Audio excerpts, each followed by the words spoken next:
Hello, this is Devin from WP Theming, and I wanted to make this video just to show how different plugins can affect the load times of your website. Sometimes it's difficult to choose a plugin. Maybe there's 2 or 3 that all kind of do the same thing, but they can actually, how they're coded and what sort of scripts and resources they load can actually have a really big impact on how your site loads. And so I'm going to show some tools that we have in the browser. I'm using Chrome, and I'm going to pull up the developer tools here.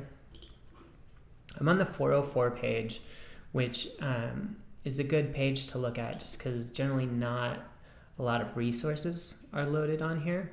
So we don't have images from posts or anything, and we're really just looking at how a plugin might affect the entire site. And when I refresh here, all the resources are that load for the page are gonna be shown down here in the network tab, as well as the time that each one of those takes to load. And I'm working locally, so none of this stuff is taking a long time.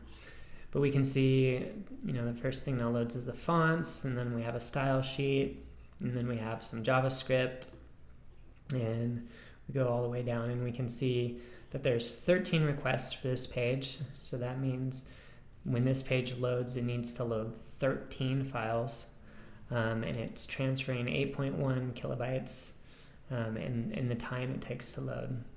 And you can refresh this, and it's probably going to be about the same every time you do it.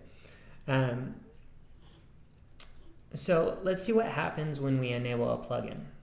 I'm going to hop into another browser window here, and I just have some random plugins that I found.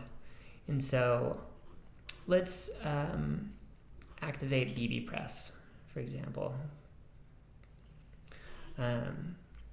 So that's active now. And we see before, when we ran this test, we just had 13 requests and 8.1 kilobytes transferred. So let's refresh now that that plugin is activated and see what we got. So now it's 15 requests and 39.7 kilobytes. So we have 2 extra requests, and it looks like another 30K. So you can kind of see bbPress is adding some scripts, 2 requests. That's not a ton, but it is adding some weight to your page, and that's going to take, anyone who's visiting this page extra time to download it. And bbPress isn't used on the 404 page, so we're kind of loading useless information here, or extra data that we're not going to need. But bbPress, that's a pretty lightweight plugin overall. When I was looking through, I was just activating random stuff when I was looking through the plugin directory, and not to pick on anyone, but I found this plugin, Real Estate Website Builder one, and I just wanted to see what that does. Activated it. Actually, let's get a new baseline so we can just set back now that bbPress is uninstalled. We're back to our 13 requests, our 8.1 kilobytes. Now we're going to go ahead and activate this real estate one, and we'll refresh over here. So instead of 13 requests, you now see we have 48. And instead of 8K, we now have 700K. So this plugin is just massive. It's loading a ton of stuff.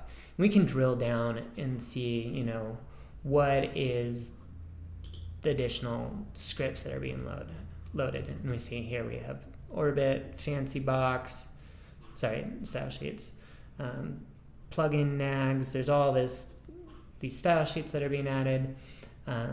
You can look at scripts too. This is what I think is the majority of this one. You can just see all this stuff being loaded. So, if you had an option between 2 plugins that do the same thing, and one of them was this plugin, it's probably not going to be the one you want, just because so much stuff is added. I'll go ahead and disable this. We'll refresh, we'll get back.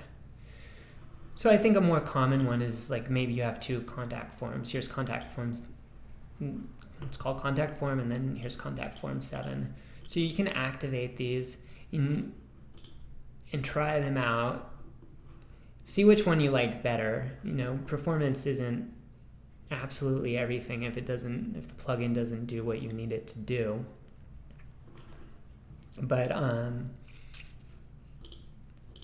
go back, make sure we're looking at all. So we have 13 requests before. With this plugin activated, we have 14 requests. And or did I activate it? Yeah. 14 requests and like a little bit of extra data. So this one's pretty lightweight. We'll deactivate that and do contact form 7, just see what that's like.